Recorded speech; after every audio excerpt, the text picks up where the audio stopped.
Jazakallah khair. Bismillahirrahmanirrahim. Assalamualaikum warahmatullahi wabarakatuh. Alhamdulillahilladzi bi ni'matihi tatimmus shalihat. Alhamdulillah hamdan katsiran tayyiban mubarakan fihi kama yuhibbu rabbuna wa yarda. Asyhadu an la ilaha illallah wahdahu la syarikalah wa asyhadu anna Muhammadan abduhu wa rasuluh. Allahumma shalli wa sallim wa barik wa an'im ala rasulina wa uswatina wa murabbina Muhammadin sallallahu alaihi wasallam wa ala alihi wa ashabihi wa man tabi'ahu bi ihsanin ila yaumiddin. Subhanaka la ilma lana illa ma 'allamtana innaka antal alimul hakim. Amma ba'd. Saudaraku yang dirahmati Allah Subhanahu wa taala, di awal kita bersyukur pada Allah Subhanahu wa taala atas seluruh semua kenikmatan yang kita dapatkan apapun itu. Begitu banyaknya kenikmatan di tengah pandemi yang belum selesai. Kita juga ikut berbelasungkawa atas meninggalnya para ahli ilmu di beberapa waktu belakangan ini.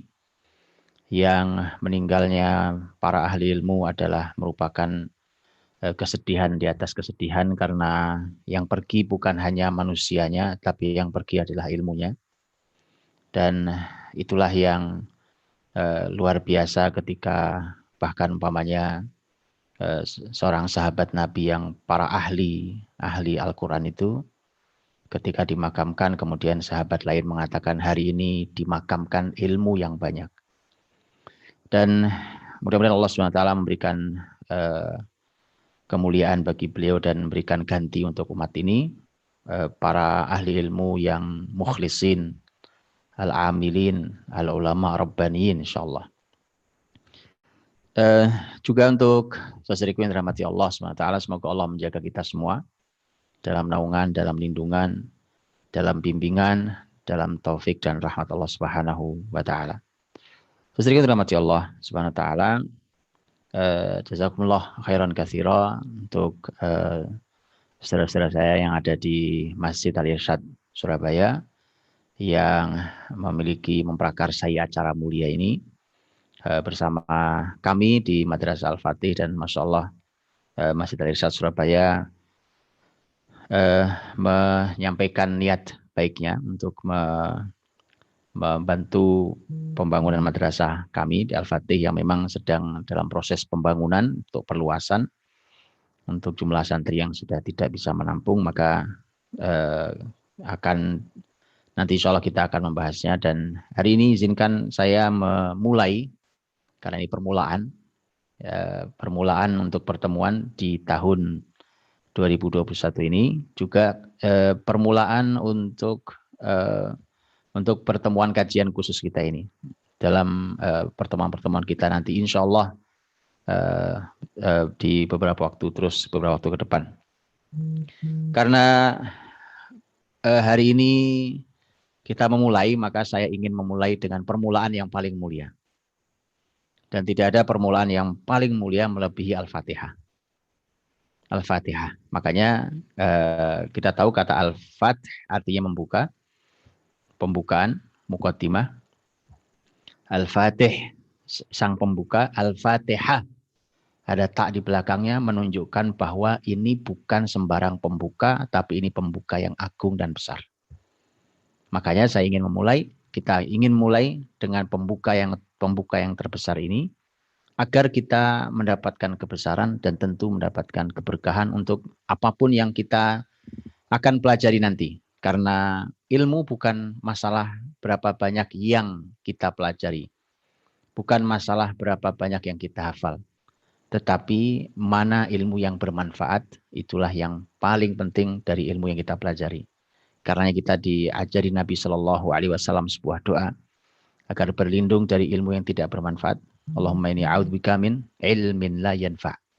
Aku berlindung pada Allah Subhanahu wa taala, mohon perlindungan pada Allah dari ilmu yang tidak manfaat. Saudaraku dirahmati Allah Subhanahu wa taala, saya tidak akan membahas tafsir Al-Fatihah. Tafsir Al-Fatihah itu pembahasannya luas sekali, indah sekali. Saya hari ini ingin membahas Al-Fatihah yang ingin kita hubungkan dengan pendidikan. Nanti kenapa begitu nanti kita lihat. Jadi kalau dibunyikan Judulnya adalah ini pelajaran, ada 10 pelajaran yang akan saya sampaikan, ada 10 pelajaran dari 10 pelajaran pendidikan dari surat Al-Fatihah. Yang mudah-mudahan bisa bermanfaat buat pendidikan, mendidik generasi, menyiapkan generasi kita, baik anak-anak kita ataupun anak didik kita. Nah, setelah dirahmati Allah SWT, sebelum masuk pada 10 pelajaran itu, saya ingin menyampaikan tentang Al-Fatihah ini dan mengapa saya mengambilnya untuk pendidikan. Bicara tentang Al-Fatihah, surat pembuka untuk Al-Quranul Karim ini adalah surat yang posisinya paling depan karena dia membuka. Tetapi ini adalah ringkasan seluruh Al-Quran. Bahkan kalau kita melihat di beberapa hal, Al-Fatihah ini itu dia meringkas seluruh isi Al-Quran.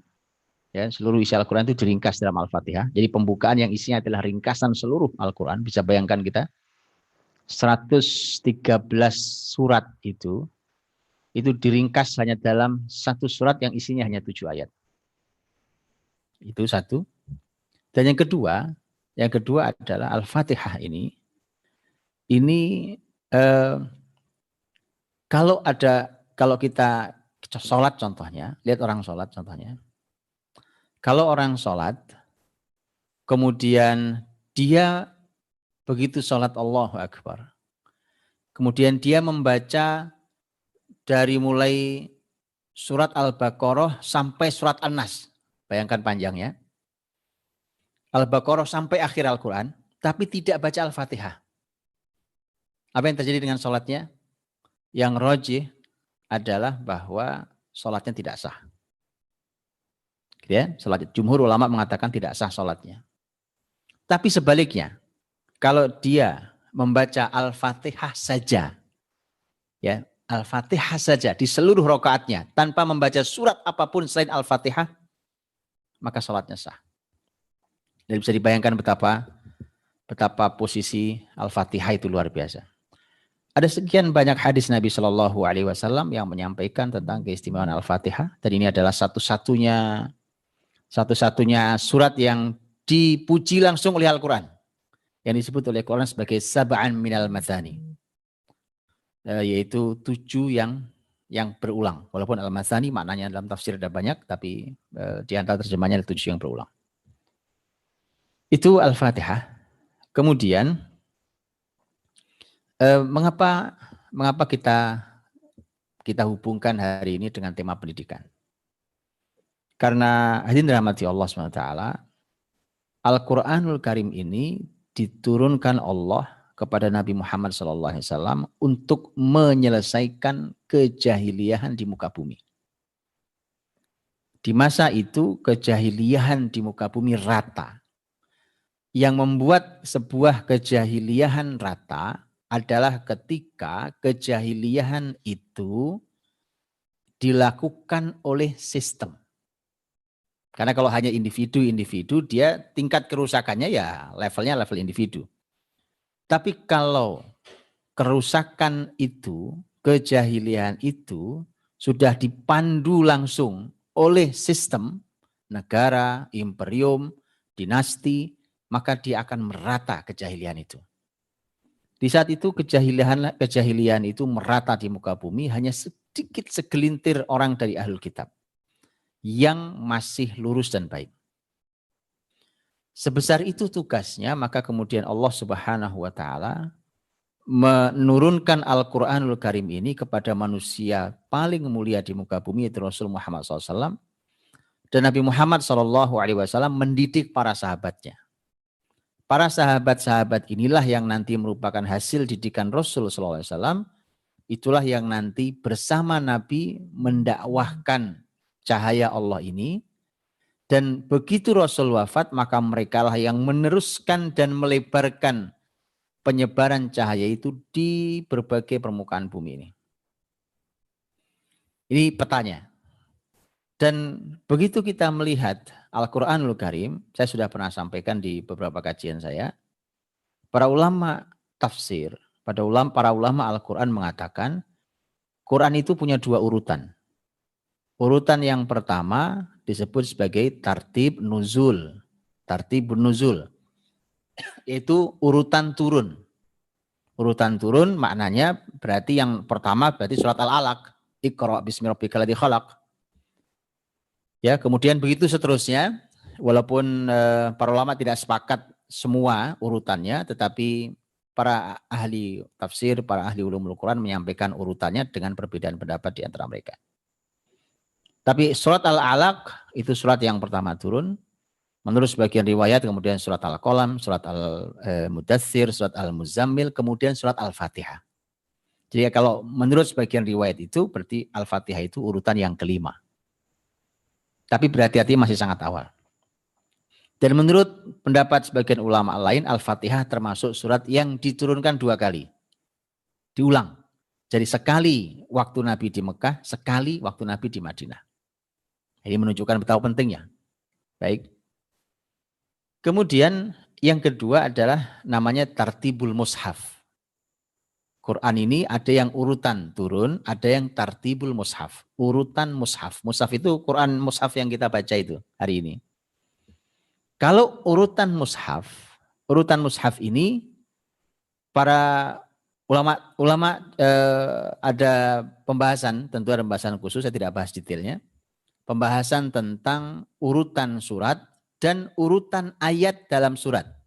Urutan surat itu maknanya adalah Al-Fatihah dulu, kemudian Al-Baqarah, kemudian Ali Imran, kemudian An-Nisa, dan seterusnya sampai akhirnya adalah An-Nas, itu urutan surat. Urutan ayat itu maknanya adalah kalau Al-Fatihah ya Alhamdulillahirabbil alamin atau Bismillahirrahmanirrahim, Alhamdulillahirabbil alamin, Ar-Rahmanir-Rahim, itu urutan ayat di dalam surat. Nah, ini para ulama juga membahas tentang urutan ayat. Dulu Jibril alaihissalam kalau turun membawa ayat itu kan ada surat-surat yang turun sekaligus satu surat. Ada surat-surat itu yang turunnya tidak sekaligus. Jadi ada surat-surat itu yang turunnya bertahap. Maka Jibril kalau turun kepada Nabi SAW, maka Jibril kemudian berkata, Muhammad letakkan ayat ini bersama dengan ayat yang membahas tentang ini. Itu artinya atas perintah Jibril meletakkan ayat itu di mana.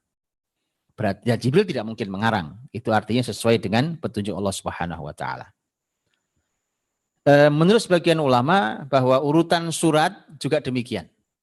Urutan suratnya, jadi setelah Al-Fatihah, Al-Baqarah, setelah Al-Baqarah, Ali Imran, setelah Ali Imran adalah An-Nisa, dan seterusnya itu menurut sebagian ulama juga seperti itu. Baik, saudara yang dirahmati Allah. Maka kemudian ketika kita membuka Al-Quran, karena sekarang Al-Quran tentu mushaf ini yang kita baca ini disepakati susunannya oleh masyarakat muslim ini sejak zaman sahabat dahulu, kemudian begitu kita buka permulaannya adalah Al-Fatihah. Al-Fatihah. Disinilah maka betapa pentingnya pembahasan Al-Fatihah itu untuk pendidikan generasi ini, ya kan? Dan bisa kita bayangkan siapapun muslim, bahkan dia tidak bisa bahasa Arab, dia wajib menghafal Al-Fatihah. Coba dari surat Al-Quran yang wajib dibaca, yang wajib dihafal yang mana? Al-Fatihah. Karena Nabi SAW menyampaikan la salata liman lam yaqra' bi Fatihatil kitab. Ya, tidak sah salat seseorang kalau dia tidak membaca Al-Fatihah. Artinya dia harus hafal tuh Al-Fatihah. Kalau surat yang lain, orang tidak hafal surat lain, baca Al-Fatihah, selesai, waladhdallin amin, rukuk dia, selesai, sah salatnya. Bahkan sepanjang sholat tanpa membaca surat lain pun sah. Kalau dia tidak mampu itu. Maka artinya bahwa kita, ya lihat ini, kita oleh Allah Subhanahu wa taala diwajibkan untuk membaca surat Al-Fatihah ini begitu banyaknya di dalam dalam setiap harinya. Dalam setiap harinya. Ini mesti jadi renungan kita. Apa ya memang apa maunya Allah SWT ini dengan kita diminta untuk membaca Al-Fatihah itu, kita, anak-anak kita, generasi kita, negeri ini, bangsa muslim ini diminta untuk baca Al-Fatihah. Kalau sholat wajib kita 17 rakaat ya 17 kali kita baca Al-Fatihah. Itu belum sholat sunnahnya. belum lagi aktivitas lain, belum zikir kita. Jadi dalam satu hari ini ada surat yang kita baca berulang kali dalam ulangan yang sangat banyak. Minimal belasan kali itu. Mungkin puluhan kali, mungkin ratusan kali, dan seterusnya. Hal yang terus dibaca berulang itu artinya bahwa kita diminta Allah untuk benar-benar mendengarkan Al-Fatihah ini. Ini surat yang kita diminta betul untuk berulang kali. Telinga kita ini dibasahi, dimasuki Al-Fatihah itu, dibasahi terus-menerus. Maka kemudian apa yang sebenarnya ingin disampaikan Allah SWT. Saya tidak akan bahas tafsirnya, tapi saya hanya ingin mengambil pelajaran yang saya sampaikan tadi. Ada 10 pelajaran yang mudah-mudahan menjadi pelajaran mahal untuk kita untuk pendidikan. Jadi ini 10 pelajaran pendidikan dari surat Al-Fatihah. Saya sedikit rahmati Allah SWT. Ketika kita membaca Al-Fatihah nanti, kita akan lihat bahwa Al-Fatihah ini ada pembahasan-pembahasannya. Ya, saya tidak memasuki pembahasan detailnya. Para ulama membahas umpamanya tentang basmalah. Gitu ya, berbasmalah. Setelah ta'awud, a'udzubillahi minasyaitonirrajim, masuk basmalah. Bismillahirrahmanirrahim. Ulama membahas apakah basmalah itu bagian dari Al-Fatihah atau bukan bagian dari Al-Fatihah, itu pembahasan sudah banyak dibahas oleh para ulama kita. Baik, yang manapun. Kalau dalam madhab Syafi'i, dia merupakan bagian dari Al-Fatihah. Jadi ayat pertamanya adalah Bismillahirrahmanirrahim. Totalnya 7. Makanya kalau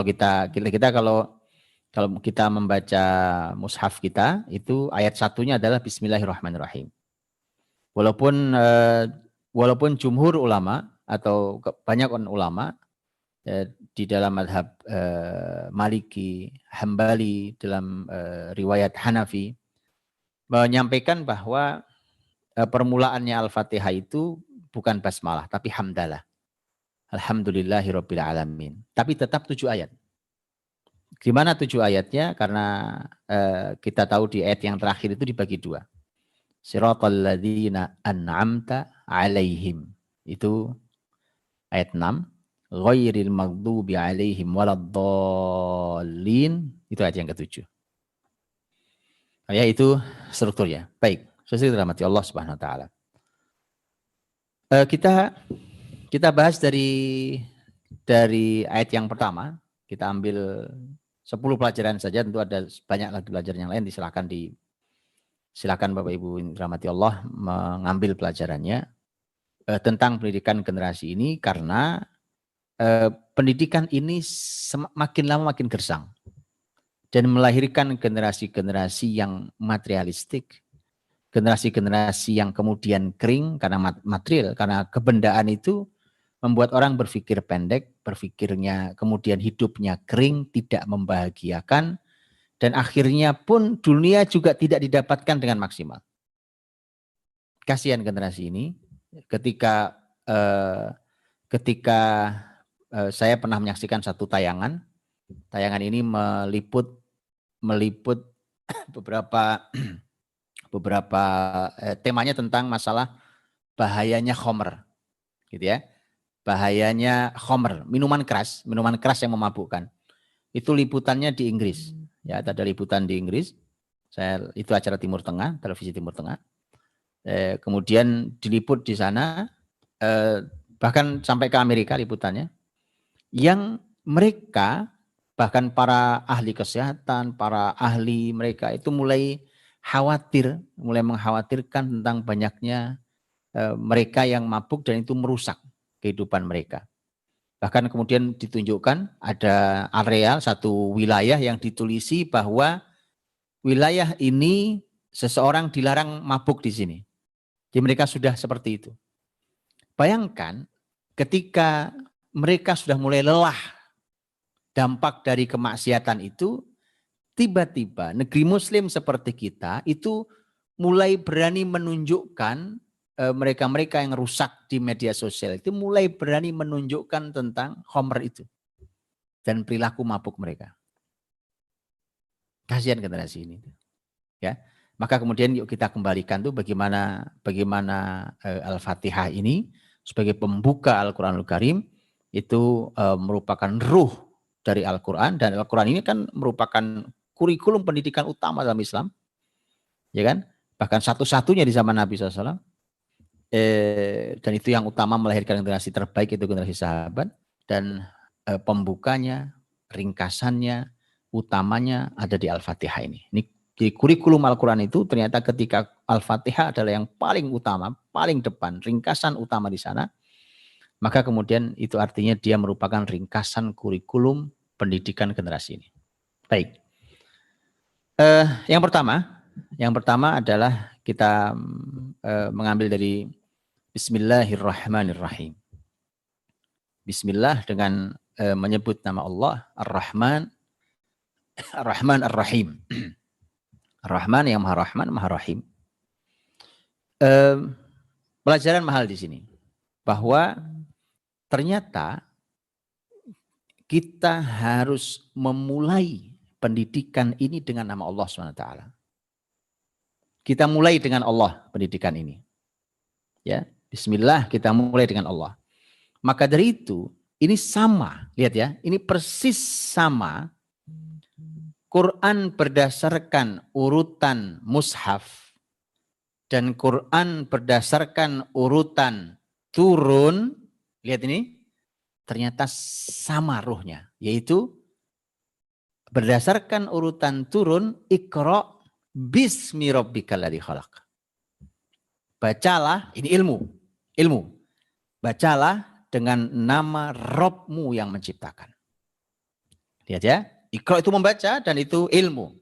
Jadi yang pertama Allah gugah, kalau mau menghilangkan kejahiliahan, yang harus dibahas pertama adalah ilmu. Ilmu yang harus didulukan. Tapi ilmunya harus bismi rabbikal ladzi khalaq, dengan nama Rabbmu yang menciptakan. Ternyata begitu kita buka Quran berdasarkan urutan mushaf, permulaannya juga Bismillahirrahmanirrahim. Dengan menyebut nama Allah. Itu permulaannya. Maka ilmu ini, mendidik generasi ini dengan ilmu ini, kalau digabungkan, maka mendidik generasi dengan ilmu ini harus Bismi Rabbik atau Bismillahirrahmanirrahim. Dengan nama Rabbmu yang menciptakan, dengan nama Allah yang Maha Rahman dan Maha Rahim. Jadi pendidikan ini tidak akan berhasil kalau kita tidak memulai dengan Allah Subhanahu wa taala. Dengan nama Allah Subhanahu wa taala. Dan segala sesuatu, kita tahu Nabi Muhammad SAW menyampaikan bahwa apapun aktivitas kebaikan itu mulainya harus dengan membaca basmalah. Kebaikan apapun yang dimulai tidak membaca basmalah, maka dia cacat atau dia pincang dalam riwayat lain. Dan itu artinya kalau itu adalah bacaan, kalau kita memulai, kita mau minum, kita mau makan dan segala macam, maka kemudian kita membaca Bismillahirrahmanirrahim. Ya, itu bacaan lisan. Tapi bacaan hati kita, bacaan akal kita, ya kan? Bacaan ruh kita terhadap Bismillahirrahmanirrahim dalam setiap kita memulai apapun kebaikan itu maknanya bahwa semua ini bisa terjadi kalau Allah izinkan. Maka saya memulai dengan menyebut nama Allah Subhanahu wa taala. Jadi dari sejak memulai pendidikan, mendidik generasi itu, jangan ada keangkuhan di sana. Jangan ada keangkuhan. Jangan Anda bilang Anda orang pintar. Jangan Anda katakan Anda orang sukses. Jangan Anda katakan Anda profesor, ahli dan hebat. Allah sudah ingatkan, wa fauqa kulli dzi ilmin alim. Di atas semua yang punya ilmu ada alim. Allah yang maha berilmu. Jadi Qarun ditenggelamkan Allah, dilesakkan dalam bumi, dikarenakan dia berkata, dari mana kau dapat kekayaanmu wahai Qarun? Dia mengatakan, innama utituhu ala ilmin indi. Itu ilmu saya tuh. Itu ilmu saya. Itu ketika dia merasa sukses, dia merasa hebat, dia merasa berhasil, bukan karena Allah, tapi karena saya. Karena ilmu saya. memulai pendidikan, tundukkan, rendahkan hati ini bahwa ini saya bisa mengajar, saya bisa mendidik semuanya dengan nama Allah. Tanpa Allah saya tidak bisa lakukan semua ini. Anda punya ilmu besar, Anda apapun. Berapa banyak orang yang ilmunya tinggi, tapi dia tidak bisa menyampaikan ke banyak orang. Berapa banyak orang yang ahli dalam menyusun kalimat, tapi tidak masuk dalam hati orang. Lihat itu, artinya ada banyak hal yang itu bisa terhalangi kalau bukan karena Allah Subhanahu wa taala. Maka bismillahirrahmanirrahim itu artinya bahwa kita memulai bahkan kita masuk Quran ini, kita mau masuk ke dalam kurikulum terbaik, terbesar, kurikulum utama dan pertama dalam mendidik generasi terbaik, itu kita mulai pertama kali adalah kalimat bismillahirrahmanirrahim. Yang pertama kali itu. Jadi semua karena Allah. Karena semua karena Allah, maka sudah kita harus memulainya dengan nama Allah. Dan kita memulai dengan semua izin dan taufik dari Allah SWT. Maka tidak ada ruang untuk kita keluar dari aturan Allah. Bismillahirrahmanirrahim. Itu yang pertama.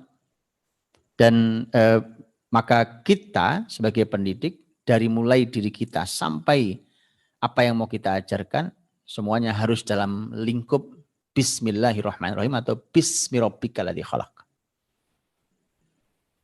Kemudian, itu yang pertama. Pelajaran yang pertama.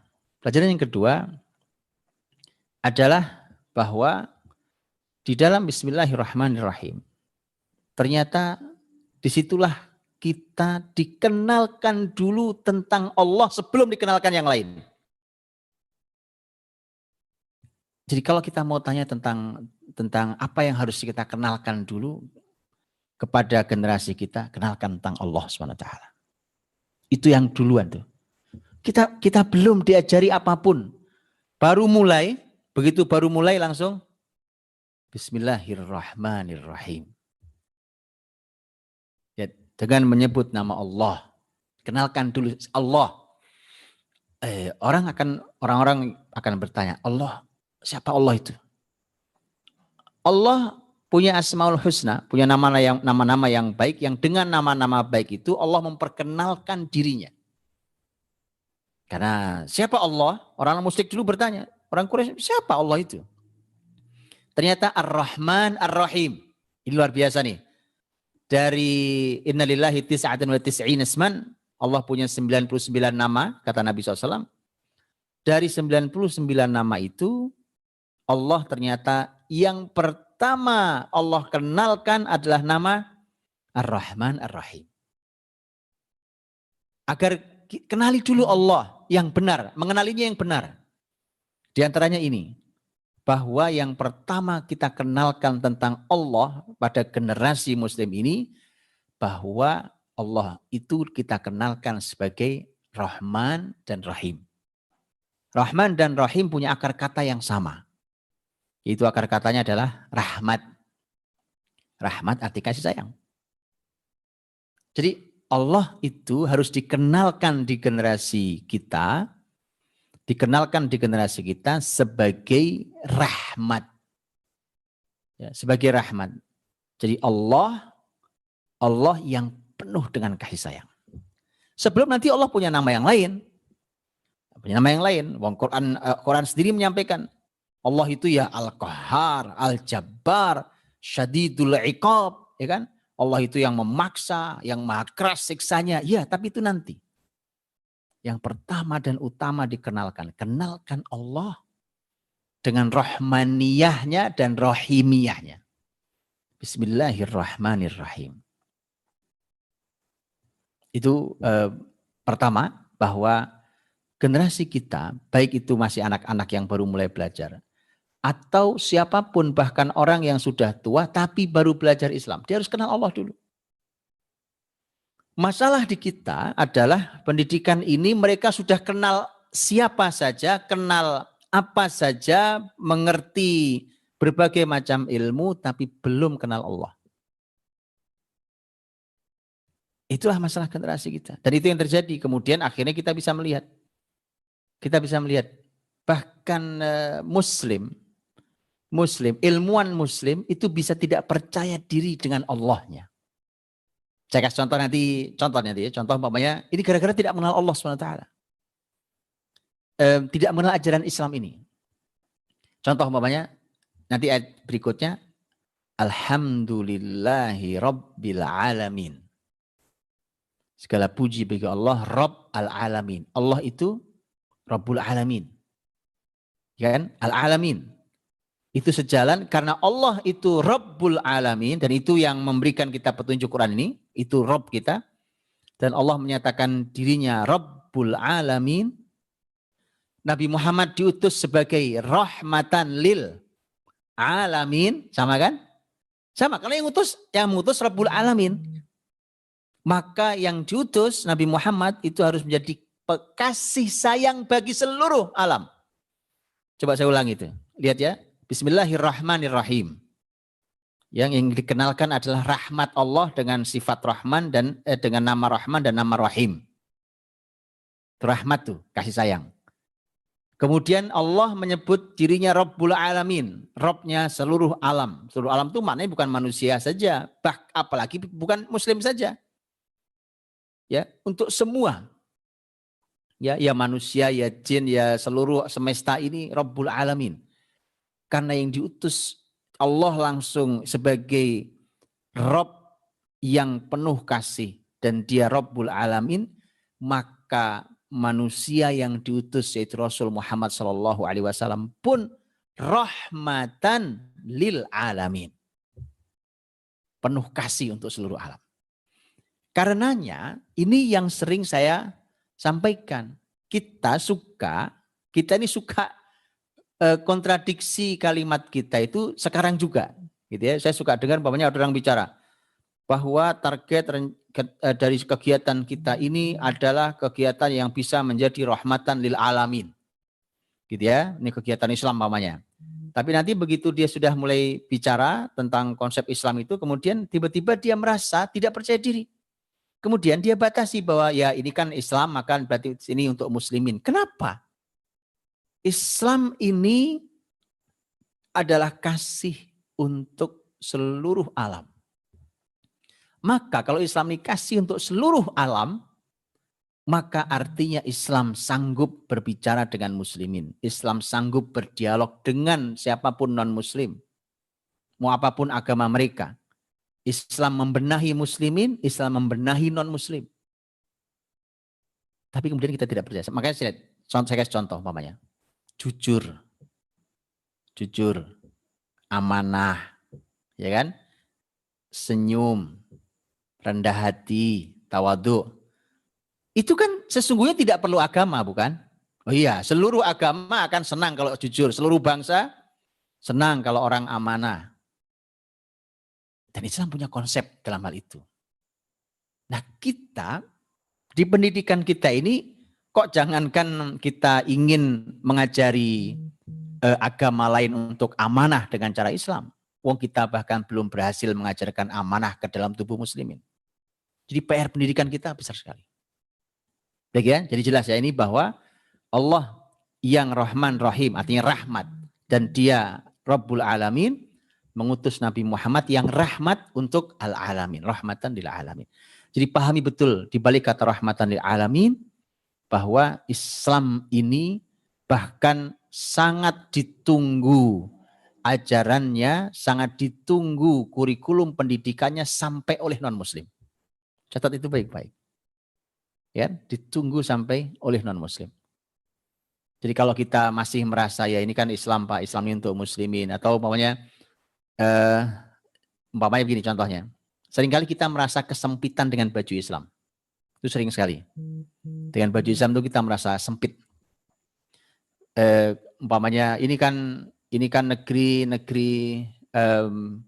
banyak agama. Bhinneka Tunggal Ika.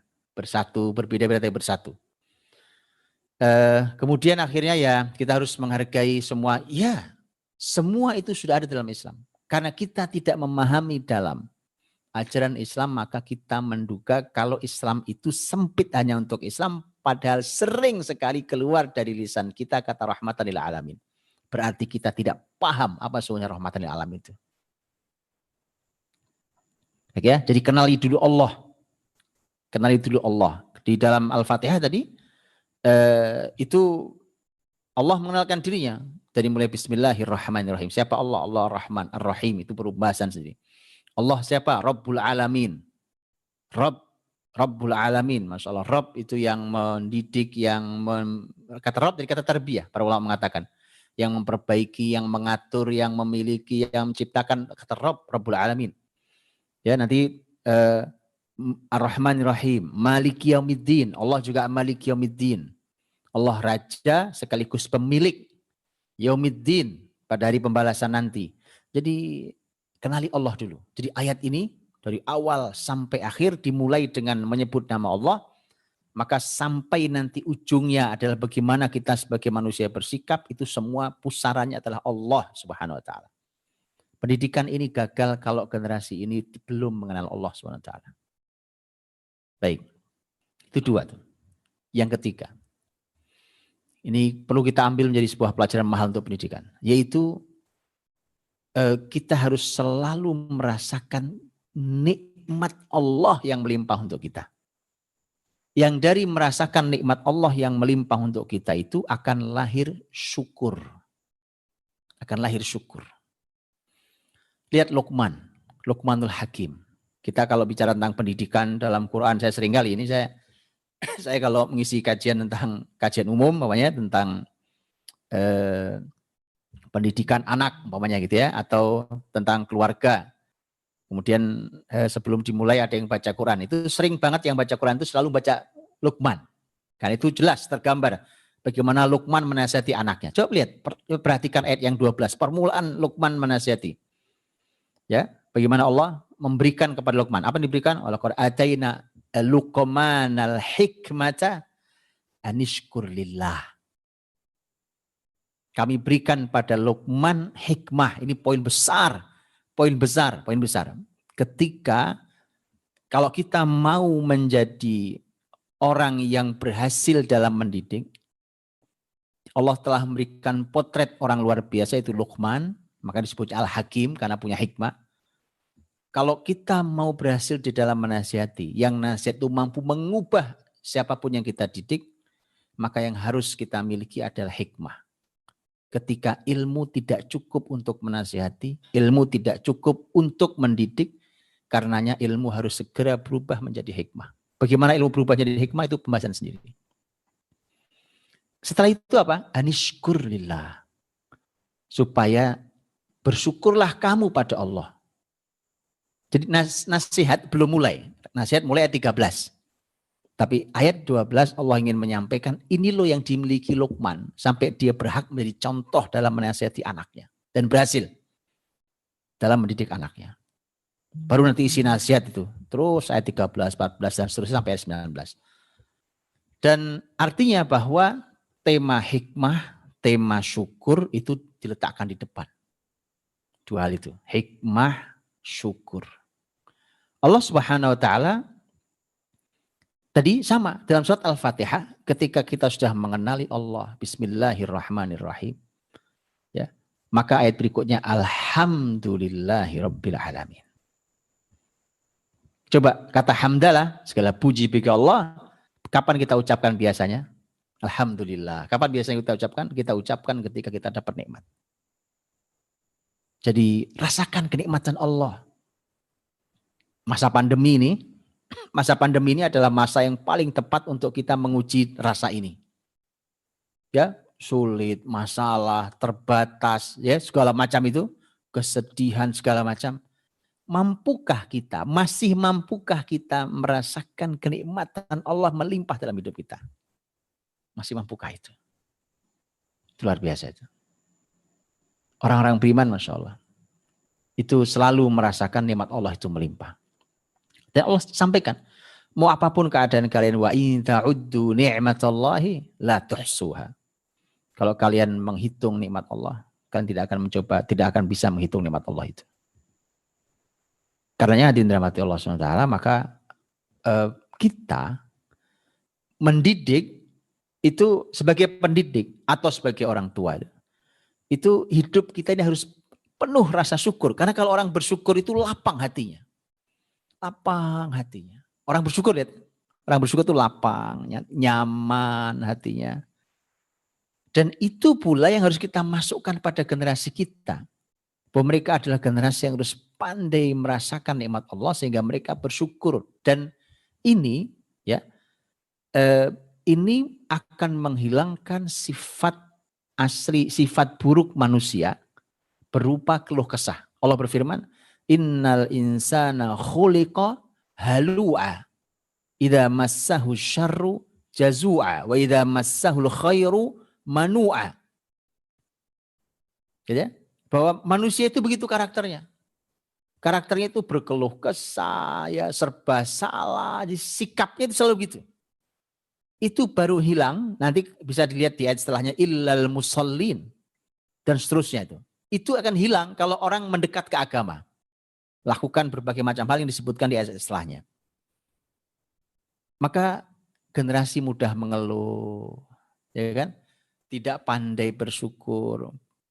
Yang ajaib adalah kalau kita punya generasi yang melimpah rezekinya, melimpah berbagai macam hal, kesehatannya melimpah, apa segala macam. Kemudian dia tidak pandai bersyukur, maka itu berbahaya bagi generasi ini.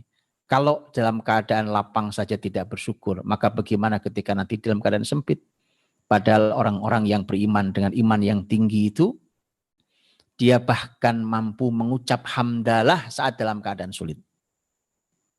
Nabi SAW sampai mengajarkan, kalau kalian mendapatkan nikmat dari Allah, katakan alhamdulillahilladzi bi ni'matihi tatimmus shalihat.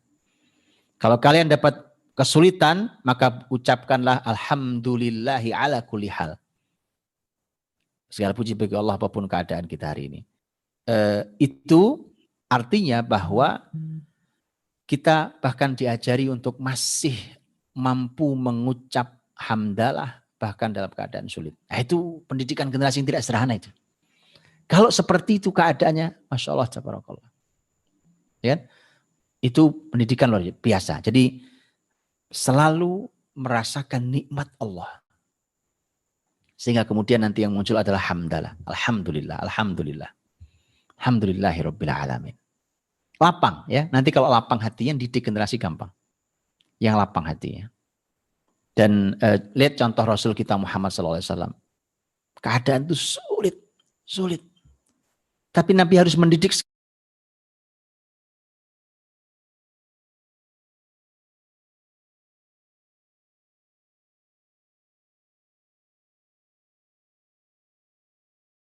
sekian banyak sahabatnya. Nabi harus memiliki kur yang hingga kemudian itu bisa diajarkan kepada para sahabatnya. Ya, diajarkan kepada para generasi sahabatnya. Sehingga yang muncul adalah bahwa semua kesulitan itu mendidik generasi kokoh. Tapi sepanjang sulit itu mereka masih mampu menemukan bahagia dalam syukur. Baik, itu merasakan nikmat Allah SWT. Dan ini masa berat. Dan disinilah diuji, kalau Anda masih memiliki syukur, maka Anda bisa lihat bahwa pertolongan Allah sangat dekat. Dan itu artinya pendidikan yang luar biasa. Itu yang ketiga. Yang keempat. Yang keempat adalah ketika kita membaca alhamdulillahi rabbil alamin. Dari kata robba ya rubbu, ulama tafsir mengatakan salah satu makna rob diambil dari kata tarbiyah. Tarbiyah artinya pendidikan. Jadi rabbul alamin, Allah lah yang mendidik, menumbuhkan, itu kata rob ya. Dan kata tarbiyah memang maknanya adalah dari kata tumbuh. Satu akar kata, diantaranya adalah nanti kata robba, kata ro dan ba, itu muncul juga kata riba. Tahu riba? Riba itu kalau bahasa Indonesia orang suka bilang duitnya beranak. Riba, itu artinya apa? Artinya uangnya numbuh tapi dengan cara haram. Ya, dengan cara yang haram. Artinya bertumbuh. Dan pendidikan itu memang harus bertumbuh. Apanya? Kebaikannya.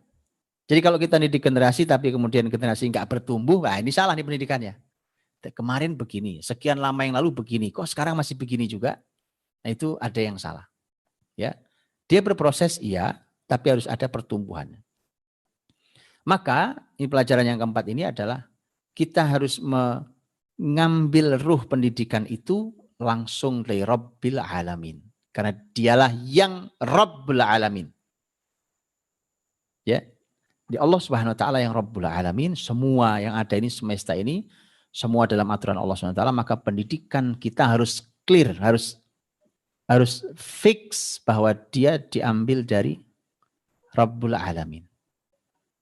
Ya, jadi kita kurikulum kita, cara kita mengajar, cara kita mendidik, maka harus kita tanyakan dari Allah Subhanahu Wa Taala. Makanya kemudian Allah berfirman, walakin kunu rabbaniyin bima kuntum tu'allimunal kitaba wa bima kuntum tadrusun. Maka jadilah kalian orang-orang yang rabbani, ya, yang berorientasinya adalah pada Allah, rabbaniyin, terhadap apa yang kalian ajarkan dari Alkitab ini dan apa yang kalian pelajari. Harus jadi rabbani. Baik. Kemudian yang kelima, pelajaran yang kelima,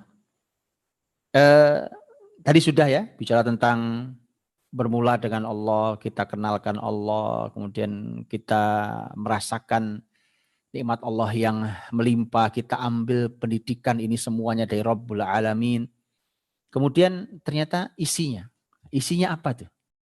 Maka yang kelima itu ternyata kita ada diajarkan dalam Islam itu yang harus ditarbiyah adalah tarbiyatul akidah.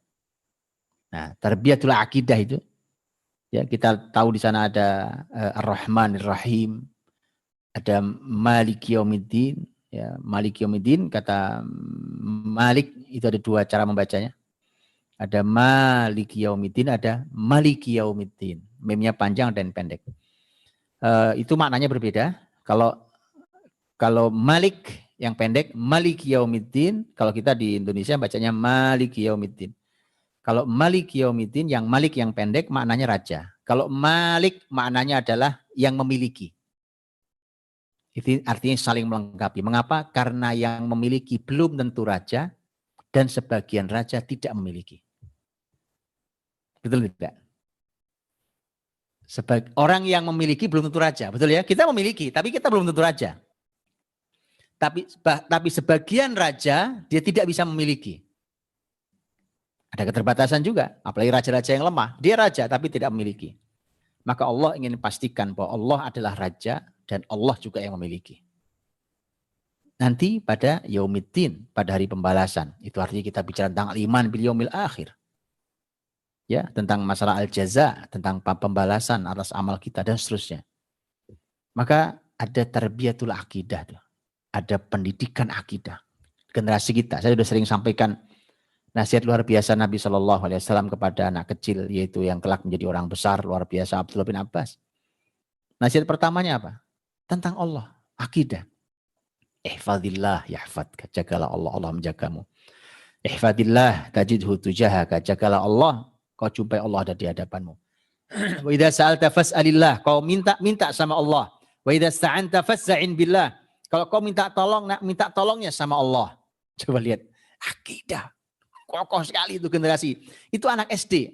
Abdullah bin Abbas itu ketemu Nabi usia SD. Zaman kita sekarang maksud saya usia SD. Ya, kisaran umur 8 sampai umur 12 tahun. Artinya lihat nasihat-nasihatnya. Kau minta tolong nak sama Allah. Minta sama Allah. Itu pendidikan tarbiyah akidah dari sejak kecil. Dari sejak SD. Mana kurikulum kita? Dari SD, SMP, SMA, S1, S2, S3. Makanya menjadi profesor ateis. Begitu dia bicara Islam, dia sholat, tidak pede dengan Islamnya. Pak buru-buru bicara ilmu Islam, wong dirinya Islam aja gak pede. Maka kemudian ilmunya juga jauh dari panduan wahyu. Akhirnya jauh dari kebaikan. Nah, maka kemudian lihat ya bagaimana Nabi menasihati Abdullah bin Abbas. Ya, bahkan kalimatnya berikutnya dahsyat itu kan. Nak ketahuilah, ya. Kalau seluruh yang ada, law istama'u ala an yanfa'uka bi syai'in lan yanfa'uka illa bi syai'in qad katabahu Allah 'alaik. Qad katabahu Allah lak. Wa in istama'u ala yadurruka bi syai'in lan yadurruka illa bi syai'in qad katabahu Allah 'alaik. rufi'atil aqlam wa jaffatis suhuf. Wa alam anna an-nasr ma'as sabr wa anna al-faraj wa anna ma'al usri yusra. Jadi itu semua tentang akidah itu. Manusia jin kumpul mau membantu kamu nggak akan bisa kalau itu bukan takdir milikmu itu. Seluruh manusia jin kumpul mau mencelakai kamu tidak akan bisa celaka kalau itu bukan takdir yang menimpamu. Coba itu gimana nggak kokoh generasi Islam, ya kan? Ya, ta'arraf ilallah ta'arraf ilallahi fir rakha ya'rifka fi syiddah. Kenali Allah saat kau lapang, nanti Allah mengenalimu saat kau sempit. Jadi itu tarbiyatul akidah itu. Itu anak SD itu. Jadi pelajaran akidah itu bukan pelajaran yang dihafal. Ya, belajar akidah hari kita kan gitu. Akidah, rukun iman ada 6. 1, 2, 3, 4, 5, 6. Kemudian nanti diuji nilai 100. Saya sudah sering sampaikan ini.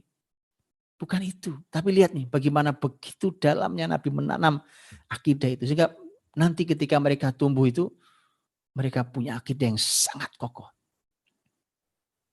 Hanya milik orang beriman yang punya akidah yang kuatlah yang berhak memiliki hidup yang baik.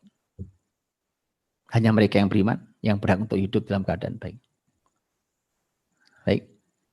Man amila salihan min dzakarin aw untha wa huwa mu'min falanuhyiyannahu hayatan thayyibah.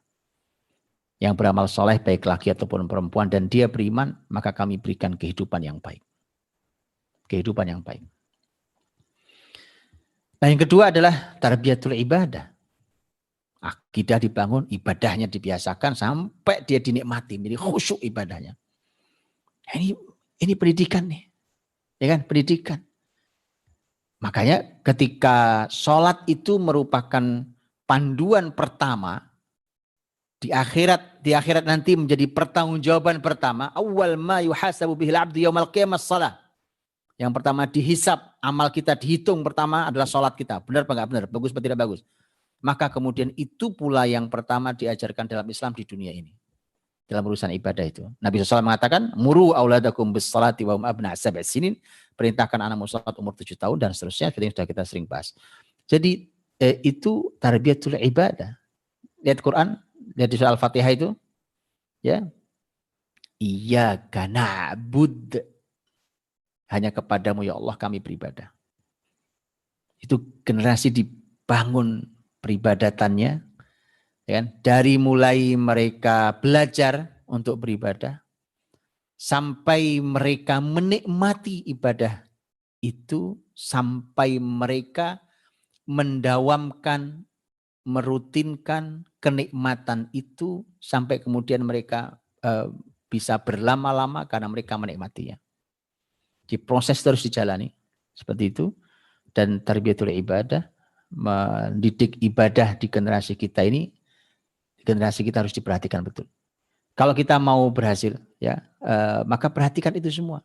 Jangan hanya memperhatikan nilai rapot lah itu ya, atau apa yang lain yang bahkan tidak menggambarkan apa-apa kadang-kadang.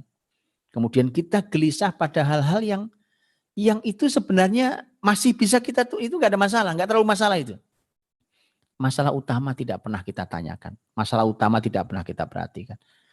Anak kita, bahkan mungkin umur kuliah, umpamanya, ya, kemudian sholat masih bercanda, sholat masih tidak baik, ya, bahkan SMA atau SMP yang sebenarnya sudah balik, ada masalah pada pendidikan generasi kita ini.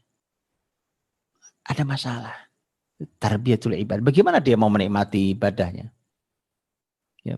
Padahal ada sekian banyak ibadah yang harus dia lakukan. Satu persatu harus dia bisa nikmati sampai dia bisa menjadikan ibadah itu sebagai sebuah kenikmatan. Sampai Nabi SAW memerintahkan Bilal untuk qomat, ya kan? Menggunakan istilah arihna bis salati ya Bilal. Rehatkan kami dengan salat wahai Bilal. Itu suruh qomat maksudnya. Ya, jadi Nabi itu salat itu rehat. Istirahat, nyaman. Ya kita harus belajar itu. Gimana caranya sholat itu rehat. Gitu. Sholat itu rehat, nikmat. Pasti itu dia nikmati betul sholat itu. Nah generasi itu harus sampai seperti itu. Itu tarbiyatul ibadah. Tentu setelah itu tarbiyatul akhlak. Wa iyyaka nasta'in, apa kalau bukan akhlak? Dan hanya kepadamu ya Allah kami minta bantuan. Kami minta pertolongan. Itu adalah akhlak kita pada Allah Subhanahu wa taala. Karena Allah Subhanahu wa taala itu murka ketika melihat orang itu merasa cukup. Ar-ra'ahu istaghna. Itu kita tahu ya, itu juga ada dalam surat Al-Alaq. Ar-ra'ahu istaghna. Manusia itu akan menjadi taghut, ya. Kalla innal insana la yatgha ar-ra'ahu istaghna. Ya, innal insan manusia itu akan menjadi taghut, la yatgha, menjadi taghut, melampaui batas, ar-ra'ahu istaghna, ya, karena dia merasa cukup dari Allah SWT. Orang tuh kalau jauh merasa cukup dari Allah, tidak pernah minta pertolongan Allah, dia rasa hidup ini semua bisa saya jalani baik-baik saja, maka dia menjadi taghut itu sangat dekat. Hidupnya akan melampaui batas. Maka Allah murka. Ini bedanya Allah dengan makhluk. Karena makhluk ini lemah. Kalau kita sering minta pada makhluk, maka makhluk ini akan marah. Terbalik dengan Allah Sang Khalik, kalau kita semakin jauh dari Allah dan tidak pernah minta pada Allah, maka justru Allah marah. Karena menunjukkan bahwa tidak dekatnya kita dengan Allah. Maka ini adalah akhlak kita. Jadi dalam permintaan itu, selain itu keperluan kita meminta pada Allah, bahwa di sana ada nilai akhlak kita, dan akhlak itu akhlak kita pada Allah SWT juga kepada, nanti turun juga kepada sesama kita. Maka tarbiyatul akhlak ini adalah merupakan pembahasan yang juga besar di dalam Islam. Bahkan akhlak ini adalah merupakan buah dari ibadah, buah dari akidah dan ibadah. Akhlak ini merupakan buah dari akidah dan ibadah. Lihatlah contohnya hadis Nabi SAW. Ketika Nabi Muhammad SAW menyampaikan tentang ketika bicara tentang wanita yang ngikat kucing di rumahnya. Tidak diberi makan, tidak dilepaskan. Walau dia ahli tahajud. Bayangkan itu ya. Artinya ibadahnya tidak berhasil membentuk akhlaknya. Kata Nabi, hiya min ahli nar. Itu wanita penghuni neraka. Kenapa? Karena ibadahnya ternyata tidak menghasilkan buah. Apa buahnya? Akhlak. Akidah juga sama. Dia akan menghasilkan akhlak. Baik, jadi tarbiyatul akhlak. Nah ini makanya juga pelajaran buat kita. Hari ini alhamdulillah keluarga muslim banyak yang mendorong anak-anaknya untuk mulai menghafal Al-Quran, membaca Al-Quran, menghafal Al-Quran dan seterusnya. Itu baik, luar biasa. Tapi harus diperhatikan bahwa Al-Quran bukan hanya untuk dihafal. Ya, bahwa mereka harus hafal, iya. Kalau mau disuruh menghafal itu kemuliaan. Tapi bukan hanya itu. Makanya kemudian tentu kita akan sedih ketika melihat para penghafal Quran, tapi akhlaknya di mana? Para penghafal Quran, ibadahnya seperti apa? Para penghafal Quran, akidahmu bermasalah. Mana imanmu pada Allah? Ya. Orang-orang Quran itu orang-orang yang paling tenang, paling anteng di masa pandemi seperti ini. Oh iya, dia kan keluarga Allah, ahlullah wa khassatuh.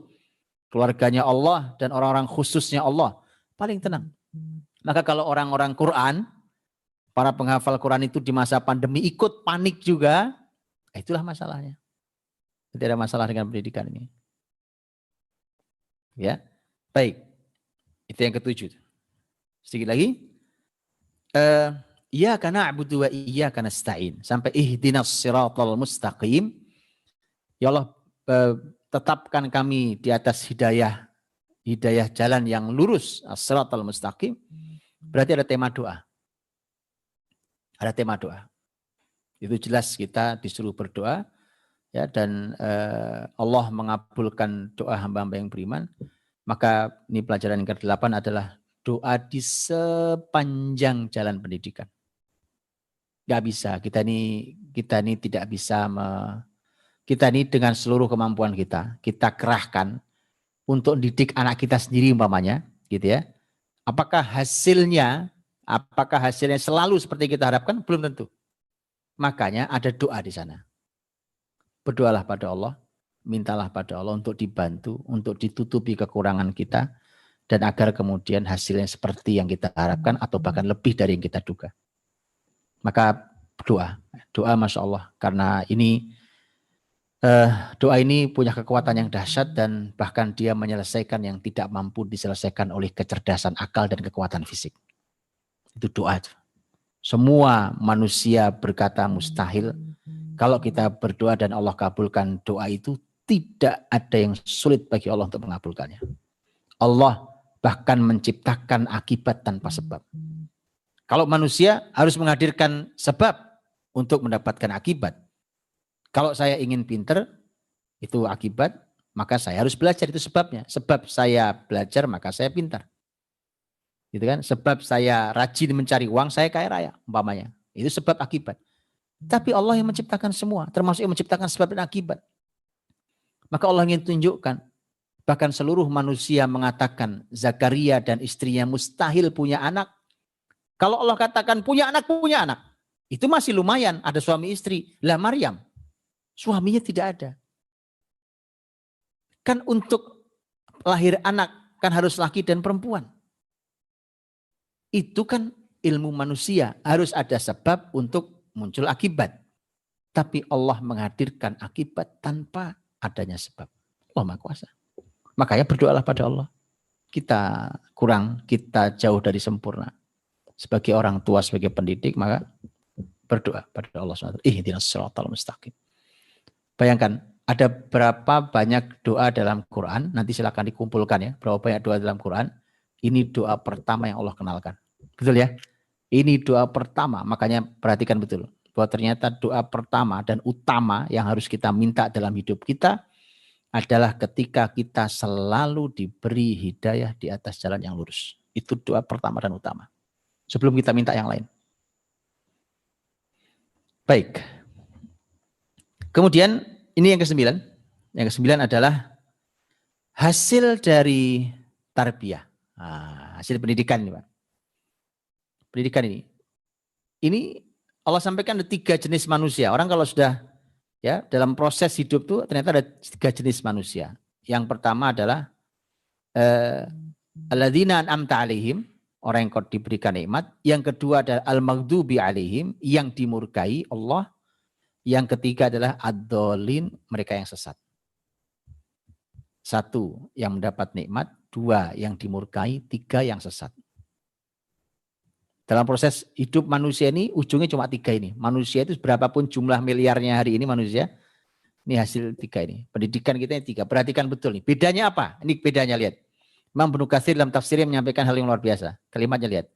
Kaidahnya untuk bisa membedakan, untuk saya tahu bahwa saya berhasil atau belum mendidik diri saya dan mendidik generasi saya, maka bagaimana cara saya tahu ini, yang mana anak generasi saya, yang mana mereka, maka ada 2 kuncinya. Yang pertama ilmu, yang kedua amal. Imam Ibnu Katsir mengatakan, juga begitu para ulama tafsir yang lain, mengatakan bahwa al-maghdubi alaihim, yang oleh Nabi ditafsirkan itu Yahudi, yang dimurkai itu adalah orang yang punya ilmu tapi tidak mengamalkan ilmunya. Adapun ad-dhalin yang ditafsirkan Nabi adalah an-nasara, adalah orang yang beramal tapi tanpa ilmu. Ya, yang satu punya ilmu tapi tidak diamalkan ilmunya. Ngerti kalau ilmu, ngerti. Ini baik, ini buruk, ini ilmu Alkitab apa, Masya Allah mengerti. Tapi tidak diamalkan, kalau itu dimurkai Allah. Sudah tahu ilmunya, tidak diamalkan, dimurkai. Kalau yang kedua adalah dia beramal, amalnya banyak, melakukan ini, melakukan itu, tapi tidak ada ilmunya, tidak ada landasan ilmunya, maka dia tersesat. Karena dia bisa tersesat, amalnya banyak tapi tersesat. Baik, nah kalau gitu yang mendapatkan nikmat adalah mereka yang berilmu dan mengamalkan ilmunya. Nah itu hasil pendidikan. Kalau generasi kita seperti itu, mereka berilmu dengan semangat dan mereka menapaki jalan untuk mengamalkan ilmunya, maka bersyukurlah itu termasuk an'amta alaihim, alladzina an'amta alaihim. Baik, yang terakhir, yang ke-10. Terakhir di pembuka di pertemuan kita ini adalah 10 poin ini. Yang terakhir adalah pendidikan dengan menggunakan pola dan keteladanan. Dari mana diambilnya itu? Siratal ladzina an'amta alaihim ghairil maghdubi alaihim waladdallin. Jadi ketika kita ingin jalan yang lurus, ya Allah ihdinas siratal mustaqim, beri kami hidayah di atas jalan yang lurus ini. Ternyata untuk tahu jalan ini lurus atau tidak lurus, itu ternyata menggunakan pembelajaran pola melihat orang-orang sebelum kita. Nah, inilah sejarah. Yaitu jalannya orang-orang, lihat ya, orang-orang yang telah kau beri nikmat. Ini sejarah. Perlu sekali belajar sejarah untuk melihat mana contoh kehidupan orang yang mendapat nikmat, orang yang tadi berilmu dan beramal. Mana contoh orang yang dimurkai Allah, yaitu orang yang berilmu, tahu ilmunya tapi amalnya tidak baik. Dan mana orang-orang yang sesat yang dia punya amal banyak tapi ternyata tidak ada ilmunya karenanya dia tersesat jalan.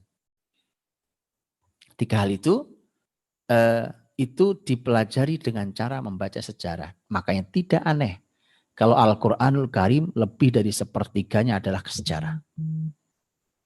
Karena dengan sejarah itu kita belajar satu pola, yang kedua keteladanan.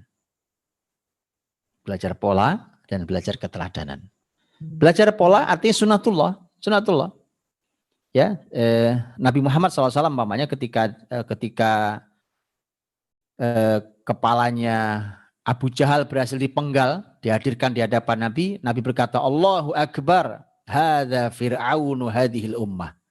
Allahu Akbar, inilah Fir'aunnya umat ini. Loh, Fir'aun itu kan zaman Nabi Musa, sudah lama lewat.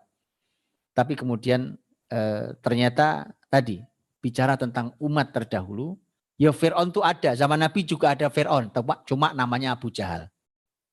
Ya, namanya Abu Jahal. Begitu seterusnya. Di zaman ada Fir'aun seperti itu. Maka hadirin dirahmati Allah SWT. Itulah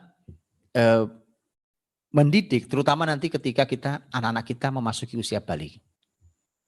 Ya, atau kita suka menyebut usia remaja. Itu adalah usia di mana pembelajaran yang paling efektif adalah menghadirkan sosok pribadi.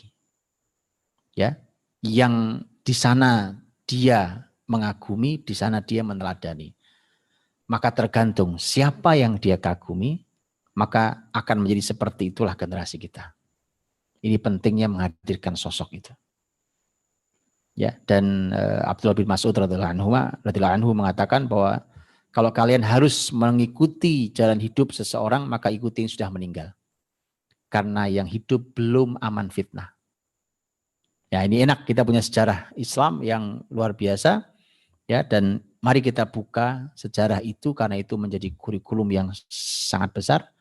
Wallahualam bishawab, saya kira itu mudah-mudahan 10 ini bisa memukodimahi pertemuan-pertemuan kita insyaallah, dan jazakumullah khairan atas perhatiannya, semoga bermanfaat dan mudah-mudahan betul-betul ini menjadi pembuka yang besar. Saya kembalikan ke Surabaya, barakallahu fikum. Saya persilakan.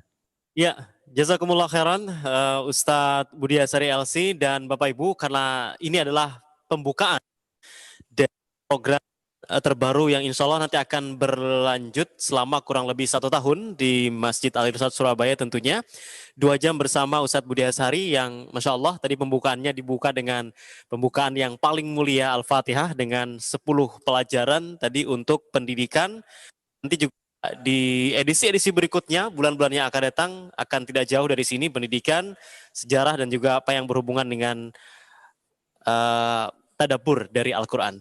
Baik, dan Masya Allah ini ternyata yang mengikuti di Zoom penuh ya, kemudian di YouTube lebih 3.700-an, dan tadi yang mendaftar registrasi sampai di sore begitu ya, sekitar 1.300. Jadi lebih banyak yang tidak melakukan registrasi. Tidak masalah, dan tentu ini bagian dari kita untuk menyebarkan link kebaikan ini kepada saudara-saudara yang lain. Nah, untuk bulan-bulan berikutnya, Bapak Ibu yang sedang mengikuti kajian malam hari ini, untuk bulan-bulan berikutnya, ini insya Allah link YouTube dan juga Zoom tentunya akan dibagikan terbatas hanya untuk bagi para peserta yang registrasi atau melakukan pendaftaran. Dan Masya Allah pendaftaran pun juga sangat mudah. Silakan nanti bisa dilihat ya, akan disampaikan oleh panitia, link registrasinya hanya cukup registrasi saja begitu. Jadi tidak ada bayar dan lain sebagainya, hanya registrasi. Karena untuk bulan-bulan yang akan datang, nanti untuk link YouTube-nya di setting tidak umum ya, hanya bisa dilihat oleh para peserta yang mendaftar saja. Oke, itu untuk sekilas ya. Untuk pendaftaran di bulan-bulan yang akan datang. Dan Bapak Ibu, karena juga program ini merupakan kerjasama Masjid Al-Irsyad Surabaya dengan Madrasah Al-Fatih, dan salah satu tujuannya adalah untuk membantu Madrasah Al-Fatih yang sedang melakukan pembangunan, perluasan tadi itu, membutuhkan tentunya juga dana yang besar, dan di sini kita akan bicara tentang wakaf. Apa korelasinya dengan proyek besar yang saat ini sedang dilaksanakan oleh Madrasah Al-Fatih. Untuk itu, kita juga akan mendengarnya tim dari Ta'awun Wakaf dari Madrasah Al-Fatih yang akan menyampaikan tentang proyek besar dari dari Madrasah Al-Fatih ini. Ada Ustadz Walid Ilham yang akan menyampaikan hal tersebut. Ustadz Walid sudah oke, bisa menyampaikan ya. Assalamualaikum warahmatullahi wabarakatuh. Waalaikumsalam warahmatullahi wabarakatuh. Ya, agak ke tengah Ustadz biar tidak terlalu di pinggir ya, yang nonton juga enak. Oke, silakan Ustadz Walid. Assalamualaikum warahmatullahi wabarakatuh. Keluarga muslim yang rahmati Allah Subhanahu wa taala, jazakumullah khair Ustadz Budi, guru saya dan pemandu acara di Al-Irsyad Surabaya. Jazakumullah khair. Saya diberikan kesempatan untuk mengisi waktu sedikit bersama Ustadz Budi Asyari 2 jam insya Allah. Dan di sesi terakhir di perdana ini diminta untuk memaparkan sedikit tentang Al-Fatih sekaligus tentang keberlangsungan kita yang sedang kita upayakan membangun Madrasah Al-Fatih. Sebelumnya saya ingin menceritakan bahwa kami memang bersama guru kita Ustadz Budi Asyari dan beberapa teman-teman memang sudah lama mendirikan salah satu lembaga pendidikan, kami menyebutnya Yayasan Al-Fatih, berlokasi di Depok, dan sudah dimulai dari sejak tahun 2012 hingga tahun 2013, itu awal perdananya. Kami memulai lembaga pendidikan setingkat TKSD, kita menyebutnya namanya Kutab, kita sebut Kutab Al-Fatih. Dan 2 tahun perjalanan Kutab itulah kita sudah langsung mempersiapkan perjalanan santri-santri kita untuk melanjutkan estafet berikutnya. Makanya kita lahirkan Madrasah Al-Fatih. Di kami memulai pendidikan ini memang hanya 2 jenjang di Kutab dan Madrasah. Dan perjalanan ini tak terasa sejak 2012 hingga sekarang 2021 sudah tersebar lembaga kami Kutab Al-Fatih se-Indonesia dari Banda Aceh sana, Nanggura Aceh, Darussalam, dan yang sekarang masuk cabang kami baru di Sukabumi, namun secara posisi sudah sampai di wilayah Makassar, di wilayah Sulawesi, di Kalimantan, dan di Pulau Jawa, di wilayah Jawa Timur paling banyak secara cabang. Insya Allah tahun ini memang kita sudah mulai banyak kelulusan santri-santri kita dari seluruh kutab se-Indonesia, dan karena kita terbiasa untuk seperti yang tadi Ustadz Budi sampaikan, terbiasa dengan urutan-urutan kurikulum, harapan kita dari sejak anak-anak belajar di jenjang kutab, di kemudian hari mereka bisa memperkuat ilmu-ilmu itu sampai jenjang madrasah. Ilmu yang tadi guru kita Ustadz Budi sampaikan itu bagian dari isi kurikulum yang dipelajari oleh anak-anak kita di madrasah. Tahun ini sudah tahun ke-7, kurang lebih santri madrasah sudah terkumpul di kami 466 kurang lebih. Jadi hampir 500-an. Dan itu berkumpulnya dari seluruh Indonesia. Dan memang tahun-tahun ini semua lulusan Kutab Al-Fatih diarahkan masuk ke Madrasah Al-Fatih hingga kami sulit untuk menerima santri-santri di luar dari Kutab Al-Fatih. Karena itulah kita berupaya untuk memaksimalkan terlebih dahulu dari santri-santri kita di Madrasah Al-Fatih ini dengan semua bagian dari kurikulum yang sudah kita rencanakan, agar nanti apa yang sudah kita upayakan ini bisa bermanfaat pula untuk masyarakat secara umum. Saat ini Madrasah Al-Fatih berlokasi di Hambalang yang secara luas kurang lebih 1,5 hektar, namun dengan jumlah santri 466 kurang lebih, itulah yang membuat kami harus berupaya untuk memfasilitasi belajarnya para santri, dan bismillah atas izin Allah dan alhamdulillah kita mendapatkan lahan wakaf di daerah Situ Daun, masih dalam satu wilayah Kota Bogor, Kabupaten Bogor, dan rencana kita insya Allah dalam waktu dekat akan memindahkan semua santri-santri kita berpindah ke Madrasah Al-Fatih yang sedang kita siapkan di Situ Daun. Pembangunan sudah kita mulai sejak tahun lalu, dan hari ini sudah mulai membangun masjid-masjid, membangun kelas-kelas seakan-akan, termasuk juga tempat tinggal para guru-guru. Dan perlu diketahui bahwa lahan kami memang lahan wakaf, bahkan masjidnya juga dibangun dari anggaran biaya-biaya wakaf. Bahkan di kelas-kelas atau tempat-tempat mereka tinggal nanti pun hampir setiap kelas itu tercatat nama orang-orang yang wakaf di situ. Nanti bisa juga dilihat jika ada yang berkunjung ke sana, hampir setiap ruangan, setiap kelas, bahkan sampai jalan apapun kita berharap memang semua tercatat dengan atas nama wakaf. Karena tadi semangat kita pendidikan itu bermula dari Allah, dan kita berharap mendapatkan rahmat, bisa berharap memberikan rahmat bagi seluruh alam semesta ini, maka sampai urusan tempat belajarnya pun kita sangat dijaga oleh tim kita, termasuk guru kita Ustadz Budi Asyari. Sehingga terbagilah dua klasifikasi. Untuk yang berkonsentrasi di pendidikan, ada Yayasan Al-Fatih, memang fokus untuk menyelesaikan semua urusan ilmu, bagaimana itu bisa terjawantahkan dengan baik, dan urusan bagaimana membiayainya itulah maka kami lahirkan satu lembaga namanya Bilistiwa, Baitul Mal Katulistiwa, yang berkonsentrasi untuk membiayai dan mendanai perjalanan Madrasah Al-Fatih. Kali ini memang kalau tercatat dalam anggaran kita, insya Allah pembangunan ini akan mengeluarkan biaya kurang lebih sekitar 60 miliar. Atas izin Allah, alhamdulillah kurang lebih di atas 20 miliar sudah terkumpul dan sudah mulai proses pembangunan. Karena itulah kami berupaya, bahkan beberapa kali kita mengajak para masyarakat, seluruh siapapun yang terlibat, orang tua santri, termasuk komunitas-komunitas yang ada, termasuk juga para pendengar yang sering menyaksikan ilmu-ilmu dari guru kita Ustadz Budi Asyari, kami ajak untuk terlibat bersama untuk pembangunan lokasi kami belajar para santri Madrasah Al-Fatih yang akan menampung tahun depan akan bertambah lagi, karena memang seluruh santri Kutub Al-Fatih akan ada kelulusan dan berkumpul bersama di Madrasah Al-Fatih. Mungkin itu ya sebagai mukadimah. Pembawa acara di Surabaya, insya Allah itu ajakan kita dan harapan bisa terlibat bersama, insya Allah. Terima kasih Ustadz Walid Ilham untuk apa yang disampaikan kepada kita para peserta. Ini sebelum sesi tanya jawab ya.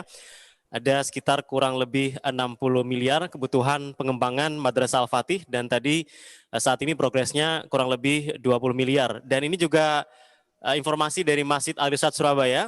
Bapak Ibu, karena ini merupakan program kerjasama untuk mendukung pembangunan Madrasah Al-Fatih di Situ Daun Bogor tadi, maka juga setiap bulannya kita juga memberikan kesempatan kepada Anda, memberikan kesempatan untuk Anda untuk menjadi bagian dari proyek peradaban ini, gitu ya. Jadi setiap bulan ini kami memudahkan Anda untuk berwakaf melalui Madrasah Al-Fatih. Nanti untuk rekeningnya akan disampaikan oleh panitia. Jadi memang program kita ini gratis gitu ya, registrasinya tidak berbayar, tapi kemudian tentu juga kita mengajak Anda untuk menjadi bagian dari proyek peradaban Islam ini. Dan untuk di Al-Irsyad ini sampai sekarang juga sudah terkumpul kurang lebih 83 juta rupiah selama 3 hari ini ya, dan semoga nanti akan terus meningkat sampai 1 tahun kita melaksanakan kajian. Ustadz Walid, terima kasih, dan berikutnya kita akan masuk tanya jawab ya. Ini sesi tanya jawab, boleh mau bertanya ke Ustadz Walid. Oke, Q&A saja. Jadi untuk audio tidak. Oke, untuk audio nanti akan ada di pertemuan berikutnya. Ini karena masih pembukaan malam hari ini, masih pembukaan, maka pertanyaan-pertanyaan yang akan dibacakan melalui fitur Q&A. Dan terima kasih untuk Bapak Ibu yang juga sudah mengirimkan banyak sekali pertanyaan yang masuk ya. Sebagian ada yang memang berhubungan langsung dan sebagian ada yang kalau out of context ini nanti akan kami arahkan di pertemuan-pertemuan berikutnya. Oke, saya lihat, nah ini ada yang bertanya tentang wakaf ya, tapi tentang hukum-hukumnya. Oke, ini yang sesuai dengan apa yang disampaikan Ustadz Budi. Ustadz, bagaimana, Assalamualaikum, mau bertanya bagaimana mengenalkan anak kepada Allah ketika berumur 5 sampai 8 tahun. Dan bagaimana seorang guru mengajarkan iman kepada Allah kepada anak-anak didiknya. Baik, sedikit rahmati Allah. Tadi ada ini ya, ada yang juga bertanya wakaf segala macam. Insya Allah nanti kalau teman-teman semua yang ikut kajian ini kalau mau request judul tema ya silahkan aja, nanti hubungi panitia teman-teman Masjid Al-Irsyad Surabaya untuk nanti saya timbang seperti apa. Contohnya banyak seperti wakaf ini, apakah nanti saya berikan satu sesi khusus bicara tentang wakaf, insya Allah nanti bisa kita bahas itu, insya Allah. Untuk pertanyaan tadi tentang anak pertama adalah anak usia 5 sampai tadi 8 tahun kalau nggak salah Ustaz ya.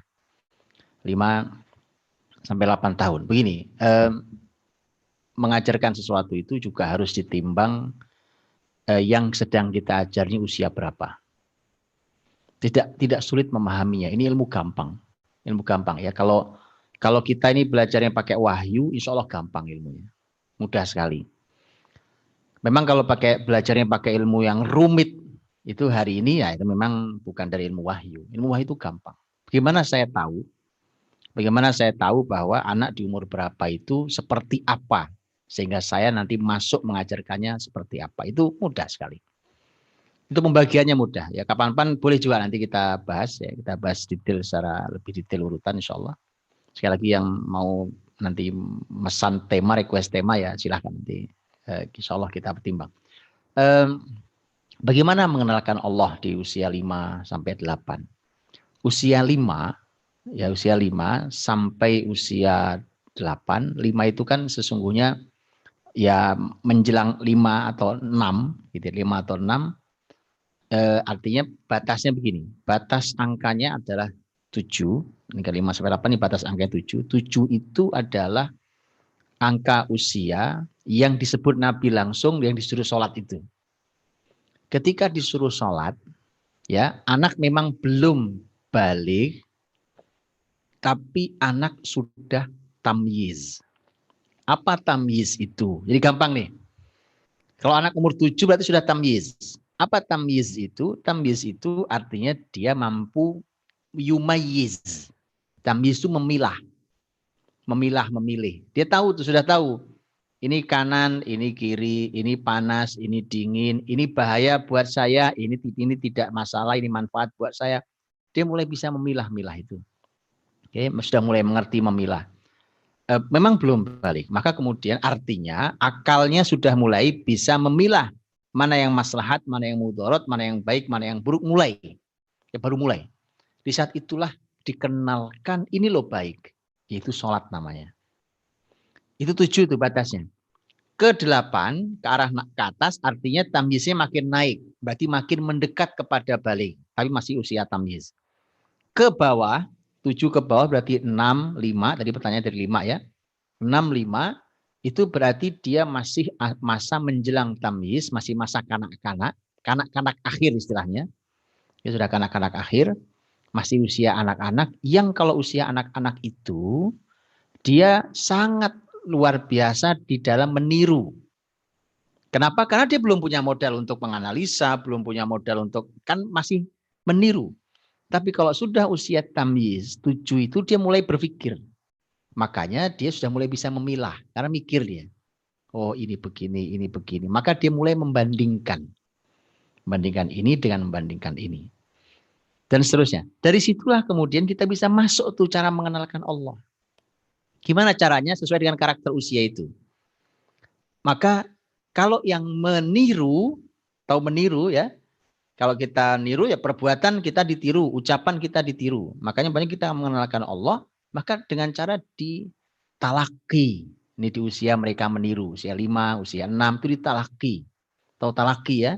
Talaki kita bilang, nak ucapkan Allah. Dia bilang Allah. Meniru. Ucapkan la ilaha illallah. Mereka bilang la ilaha illallah. Kadang benar, kadang salah kita luruskan. Ucapkan Muhammadur Rasulullah. Gitu ya. Asyhadu alla ilaha illallah. Diajarkan tuh. Ya. Kalau Quran ya ditalaki. Karena mereka belum bisa baca, mungkin baru belajar abatasa, tapi baca Al-Fatihah umpamanya Bismillahirrahmanirrahim. Alhamdulillahi rabbil alamin, talaki. Ya, itu karena mereka meniru. Maka dalam Islam konsepnya talaki. Ditalaki artinya disampaikan, didrill gitu ya, ditalakikan, kemudian nanti meniru, dibacakan, dia meniru, mencoba mengikuti kita dan seterusnya. Ketika memasuki usia tamyiz yang dia sudah mulai bisa berpikir, nah dialog masuk. Dialog itu mulai masuk, nah, ya. Mulailah kita kenalkan Allah. Kenalkan Allah tuh. Karena Allah tadi mengenalkan dirinya. Pertama kali dia kenalkan kasih sayangnya, ya, bukan hukumannya. Kasih sayangnya, maka itu dulu yang dikenalkan. Kenalkan Allah yang Maha Rahman, kenalkan Allah yang Maha Rahim. Allah itu baik, nak. Ya, Allah itu baik sekali, ya. Ditunjukkan, tunjukkan dalam kehidupan kita. Sehingga nanti kalau kita ingin kebaikan, persis kalimat Nabi tadi tuh. Ya, tadi Abdullah bin Abbas kan umur 8 tahun tuh, baru mulai ketemu Nabi kan. Nah itu. Tadi apa kalimatnya? Idza sa'alta fas'alillah wa idza sta'anta fasta'in billah. Kalau kau minta, nak mintanya sama Allah. Kalau minta tolong sama Allah. Jadi kenalkan Allah. Saya sering kasih contoh sederhana. Karena kadang-kadang kita lalaikan itu. Ya, ada ungkapan di dalam ada riwayat dari kitab suci terdahulu, ya. Bahwa Nabi Musa itu pernah berkata pada Allah, ya Allah saya mau berdoa, meminta kepadamu tapi saya malu. Kata Allah, kenapa malu wahai Musa? Musa mengatakan, karena saya mintanya sepele. Saya cuma minta rumput untuk kudaku dan minta garam untuk makananku. Maka Allah berkata, Musa mintalah padaku apa saja. Hingga rumput untuk kudamu atau garam untuk makananmu. Artinya gini, sepatu sama garam mahalan mana? Mahalan sepatu. Nah kalau garam aja boleh minta sama Allah, ya kan, yang kita anggap sepele itu. Anak kita suatu hari minta sepatu. Bilang, minta sama Allah, nak. Berdoalah sama Allah, minta sama Allah. Nanti siapa tahu Allah kasih rezeki pada ayah atau bunda ini, sehingga kita bisa beli sepatu. Jadi itu mengenalkan Allah. Hidup-hidup hari-hari kita ini mengenalkan segala hal tentang Allah. Idza sa'alta fas'alillah. Kalau minta sama Allah. Wa idza sta'anta fasta'in billah. Minta tolong sama Allah. Dia dalam kesulitan, dalam kesedihan apa ya, berdoa sama Allah, sujud, minta sama Allah. Allah ada. Allah mengabulkan doa. Itu kan lihat penanaman akidah itu. Dia sudah mulai bisa berpikir, maka mulai diajak. Tapi kenalkan dulu apa tadi? Rahmatnya. Kasih sayang Allahnya. Ya, kau minta Allah dengar. Allah ada. Allah kabulkan permintaanmu. Ya, dan seterusnya. Jadi gitu. Itu mudah-mudahan ringkas bisa menyampaikan, termasuk tadi para guru atau para orang tua yang ingin mengenalkan Allah Subhanahu wa taala, itu bukan membacakan buku tauhid, bukan membahas tentang akidah, ya kan? Umpamanya gini, pembahasan di kita, pembahasan tentang tauhid, rububiyah, uluhiyah, asma sifat, atau kalau pembahasan yang lain sifat 20 banyak. Kalau pembahasannya teoritis, bahasan teori tadi itu mengajarkan tauhid dengan cara filsafat. Itu dikritik oleh Abu Hamid Al-Ghazali rahimahullah ta'ala. Gak masuk dia. Karena itu harus masuk dalam hati. Karena tauhid akidah itu adalah mawaqara fil qalb. Ini kalimat Hasan al-Basri rahimahullah. Mawaqara fil qalb wa saddaqahul amal. Yang tertancap kuat dalam hati. Jadi nggak cukup pakai di sini. Di wawasan sini ngaji gaya filsafat begitu itu. Nggak cukup. Cuma dihafal selesai. Tapi harus bagaimana menancap kuat dalam hati. Kemudian dibuktikan dalam amal. Nah, menancapkan kuat dalam hati itu perlu proses. Perlu proses. Makanya tadi, kenapa salah satu metode Al-Fatihah tadi itu adalah menggunakan sejarah yang merupakan sepertiga Quran itu. Ya, sehingga nanti fokus kita itu bukan cuma mengajarkan, dihafal, dipahami, diujikan, selesai. Bukan itu. Tapi lihat generasi ini. Lihat pertumbuhannya. Lihat Nabi SAW ketika Nabi itu mengontrol para sahabatnya. Ilmu disampaikan, iya. Quran mereka hafal, iya. Tetapi Nabi SAW itu mengontrol betul para sahabatnya sampai di mana. Ya, baik akidahnya, ibadahnya. Nabi sampaikan, kadang Nabi kasih pertanyaan untuk Nabi cek sampai di mana. Ya kan, akhlak mereka dan seterusnya. Saya kira itu wallahu a'lam. Ya, jazakumullah khairan Ustadz Budi. Dan untuk Bapak Ibu yang sudah registrasi ya, sudah mendaftar bulan ini, maka di bulan-bulan berikutnya tidak perlu mendaftar lagi. Jadi pendaftaran itu 1 kali untuk seterusnya ya. Jadi yang kami undang untuk mendaftar untuk mengikuti kajian bulan yang akan datang bersama Ustadz Budi Asari adalah yang mengikuti malam hari ini tapi belum registrasi. Jadi 1 kali untuk selama kurang lebih setahun ke depan. Kemudian untuk pertanyaan berikutnya kepada Ustadz Walid, ada 2 Ustadz. Yang pertama, kira-kira nanti waktu Ramadan, apakah masjidnya sudah bisa difungsikan untuk kegiatan-kegiatan di bulan Ramadan? Kemudian yang kedua, dari Pak Yusuf di Melawi, Kalimantan Barat, saya ingin sekali memasukkan putra saya ke Madrasah Al-Fatih, tetapi di daerah saya tidak ada kutab. Solusinya apa? Apakah harus ke pusat atau yang terdekat dari Kalimantan Barat atau mungkin di sana? Silakan Ustadz Walid.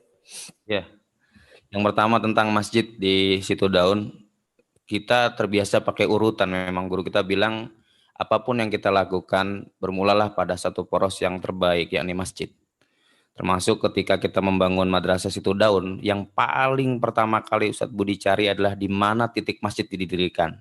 Sampai kita putar-putar di beberapa tempat di satu area di Situ Daun itu, supaya dia bisa diakses para santri, termasuk juga bagaimana ketika masuk ke dalam area madrasah itu bukan hanya sekedar hadir ke madrasah, tetapi orang melihat juga langsung mendapatkan ilmu, menatap posisinya, bahkan bangunannya, bahkan mungkin pintu masuknya dan sebagainya.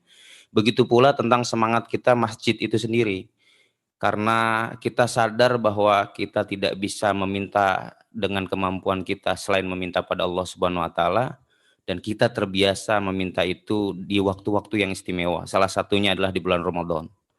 Bahkan iktikaf itu bagian dari kurikulum yang terjaga di Yayasan Al-Fatih di seluruh santri bahkan. Bahkan kami berani meliburkan para santri di 10 hari terakhir untuk tidak ada aktivitas kecuali untuk mengisi hari-harinya berinteraksi pada Allah Subhanahu wa taala dengan adanya itikaf.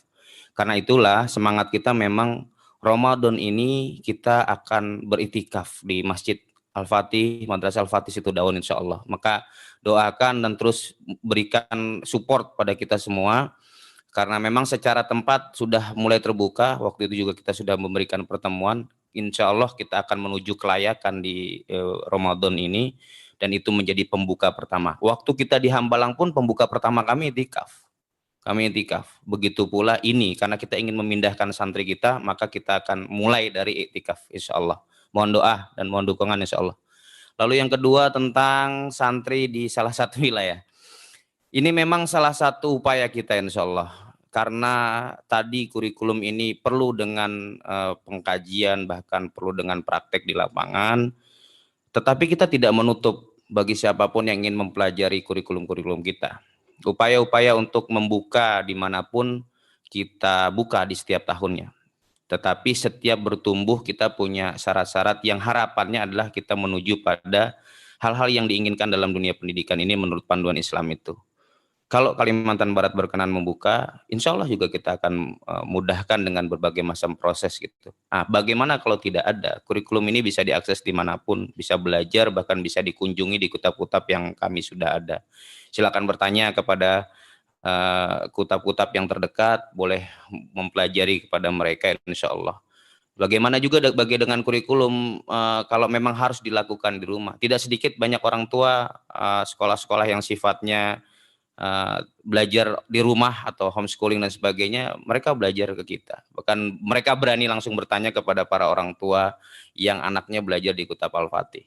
Jadi semuanya bisa kita kondisikan dan memang semuanya harapannya bisa termanfaatkan ke seluruh tadi rahmatan lil alamin. Tapi upayanya kita terus bertahap insya Allah. Mungkin itu salah satu jawabannya buat pertanyaan saudara kita di Kalimantan Barat. Wallahu a'lam. Ya, terima kasih Ustadz Wildan dan juga terima kasih tadi yang sudah menanyakan hal ini. Sekarang ternyata kita sudah di penghujung kebersamaan karena sudah jam 10 di Surabaya. Waktu kita juga sangat terbatas sekali untuk pertanyaan-pertanyaan yang sebagian agak mirip tadi ya tentang penanaman iman dan akidah kepada anak. Semoga sudah terjawab oleh Ustadz Budi. Dan yang belum terjawab silakan bisa mengikuti kajian-kajian kita bulan-bulan yang akan datang. Insya Allah kita juga masih akan bertemu dengan Ustadz Budi hari Kamis ya, Ustadz Budi di Sentuhan Parenting, nanti Sentuhan Parenting bagian yang ke-11, hari Kamis jam 8 sampai jam 10 malam. Ini kajian keluarga Masjid Al-Irsyad setiap Kamis malam Jumat. Nanti Kamis ini bersama Ustadz Budi Azhari, jadi masih akan ketemu lagi dengan beliau. Sebelum nanti bertemu di bulan yang akan datang. Dan Ustadz mohon dipimpin untuk kita tutup dengan doa. Baik, saudariku rahmati Allah, kita tutup dengan doa semoga Allah Subhanahu wa taala memberikan kepada kita generasi yang beriman, berakidah yang kokoh, beribadah yang ikhlas dan memiliki akhlak yang agung dan mulia. Dan semoga Allah menjaga kita semuanya dari mara bahaya dan siapapun yang mendahului kita dengan iman, semoga Allah memberikan kemuliaan dan ampunan. Allahumma shalli wa sallim wa barik ala nabiyyina Muhammadin wa ala alihi wa sahbihi ajma'in walhamdulillahirabbil alamin. حمدا يوافي نعمه ويكافئ مزيده يا ربنا لك الحمد ولك الشكر كما ينبغي لجلال وجهك الكريم وعظيم سلطانك اللهم إنا نسألك ونشهد أنك أنت الله لا إله إلا أنت الأحد الصمد لم يلد ولم يولد ولم يكن له كفوا أحد اللهم ادفع عنا الوباء والبلاء والزلازل والمحن والفتن ما ظهر منها وما بطن اللهم اغفر لنا ولإخواننا الذين سبقونا بالإيمان ولا تجعل في قلوبنا غلا للذين آمنوا ربنا إنك رؤوف رحيم اللهم هب لنا من لدنك ذرية طيبة إنك سميع الدعاء ربنا هب لنا من أزواجنا وذرياتنا قرة أعين واجعلنا للمتقين إماما اللهم اغفر لنا ولوالدينا وارحمهم كما ربونا صغارا اللهم ربنا آتنا في الدنيا حسنة وفي الآخرة حسنة وقنا عذاب النار سبحان ربك رب العزة عما يصفون وسلام على المرسلين والحمد لله رب العالمين. Alhamdulillahirabbil alamin. Jazakumullah khairan Ustadz Budi. Insyaallah dengan izin Allah kita akan berjumpa lagi hari Kamis dalam kajian keluarga Sentuhan Parenting. Dan juga jazakumullah khairan Ustadz Walid Ilham untuk apa yang disampaikan. Semoga tadi nanti bagi yang ingin menjadi bagian dari proyek ini bisa menghubungi panitia ya. Sebagian juga ada yang sudah ngechat bagaimana caranya agar bisa menjadi donatur tetap ya. Silahkan nanti bisa dihubungi panitia Mas Lukman ya dan juga yang lainnya. Masya Allah, semoga bermanfaat. Dan sampai jumpa Ustadz Budi di pertemuan-pertemuan berikutnya. Ustadz Walid, Assalamualaikum. Assalamualaikum warahmatullahi wabarakatuh. Baik, dan Bapak Ibu yang mengikuti kajian perdana Masjid Al-Irsyad di tahun 2020 bersama Ustadz Budi Azhari, program 2 jam bersama Ustadz Budi Azhari ini merupakan program kerjasama dengan Madrasah Al-Fatih yang memang tujuannya sebagai bentuk ta'awun ya, Masjid Al-Irsyad untuk mengumpulkan dan juga menyalurkan dana yang terkumpul melalui program ini, melalui wakaf yang Anda sampaikan nantinya 100% untuk keperluan wakaf pembangunan Madrasah Al-Fatih di Situ Daun. Jadi setiap bulan jangan lupa untuk disiapkan wakaf dari Anda ya untuk Madrasah Al-Fatih yang akan dikembangkan atau juga proses pembangunan pengembangan. Tentu juga kami mengucapkan jazakumullah khairan kepada para jamaah yang sudah berwakaf ya, para muwakif yang sudah terkumpul kurang lebih 83 juta sampai hari ini. Dan insya Allah para muwakif juga akan mendapatkan sertifikat digital sebagai bukti penerimaan sumbangan yang diterima Masjid Al-Irsyad Surabaya. Kemudian bagi yang sudah mendaftar acara malam hari ini, untuk ke depan tidak perlu mendaftar lagi. Yang perlu disiapkan mungkin wakafnya saja gitu ya, untuk mendaftar nggak perlu lagi. Tapi yang belum mendaftar, jangan lupa untuk mendaftar karena di bulan yang akan datang, 2 jam bersama Ustadz Budi Azhari, link YouTube dan juga Zoom hanya diberikan atau terbatas kepada para peserta yang mendaftar saja. Jadi kajiannya tidak untuk umum seperti malam hari ini. Dan jangan lupa untuk mengikuti program-program Ramadan Masjid Al-Irsyad ya. Ada banyak narasumber atau ustadz asatid yang akan dihadirkan oleh Masjid Al-Irsyad Surabaya. Kajian spesial Ramadan 1442 Hijriah. Ada Ustadz Salim Afillah, Ustadz Muhammad Soleh Dirhem LC, Ustadz Asep Sobari LC, Ustadz Budi Azhari LC, Ustadz Umar Mita LC, Ustadz Adi Hidayat LCMA, Ustadz Hari Santosa SSI, Ustadz Dr. Hamid Fahmi Zarkasi MA, Ustadz Fauzi Bahresh, Ustadz Ahmad Muzaffar Jufri LC MA, Ustadz Herfi Gulam Faizi LC, Ustadz Isa Solehkude MPDI, ada Ustadz Agung Cahyadi LCMA, dan Dr. Zaidul Akbar, Ustadz Muhammad Rashid Bakhobasi LC, Dr. Gamal Albin Said, M. Biomed, Ustadz Dr. Adian Husaini dan juga Dr. Meti Evina. Oke, ini kajian spesial Ramadan tentu sangat menarik sekali dengan beragam asatid yang ditampilkan. Jangan lupa Anda bisa mengikuti dan mendaftar ya registrasi, tapi nunggu dulu, akan ada link berikutnya. Informasi selengkapnya bisa Anda ikuti di Instagram Masjid Al-Irsyad ya, bisa diikuti di Instagram Masjid Al-Irsyad. Dan saya kembali mengingatkan untuk kajian Ustadz Budi Azhari yang terdekat nanti hari Kamis malam Jumat jam 8 sampai jam 10 malam. Kajian keluarga sentuhan parenting bagian yang ke-11. Ini akan membahas buku sentuhan parenting karya Ustadz Budi Azhari LC. Jadi Anda bisa mendaftar ke panitia di 0895 3282 50193 atau 0817 0306 0600. Silakan bisa dilihat di Instagram Masjid Al-Irsyad. Alhamdulillah, dan panitia mengucapkan jazakumullah khairan. Jangan lupa siapkan wakaf terbaik Anda untuk Madrasah Al-Fatih setiap bulannya bersama Masjid Al-Irsyad Surabaya. 100% infak yang wakaf yang Anda sampaikan akan disalurkan semua ke pembangunan Madrasah Al-Fatih. Segenap panitia juga mengucapkan mohon maaf kalau ada salah-salah dan tentu juga mengucapkan jazakumullah khairan. Jangan lupa untuk registrasi untuk mengikuti kajian ini bulan yang akan datang. Sampai jumpa di bulan Februari. Subhanakallahumma bihamdika asyhadu an la ilaha illa anta astaghfiruka wa atubu ilaik. Assalamualaikum warahmatullahi wabarakatuh.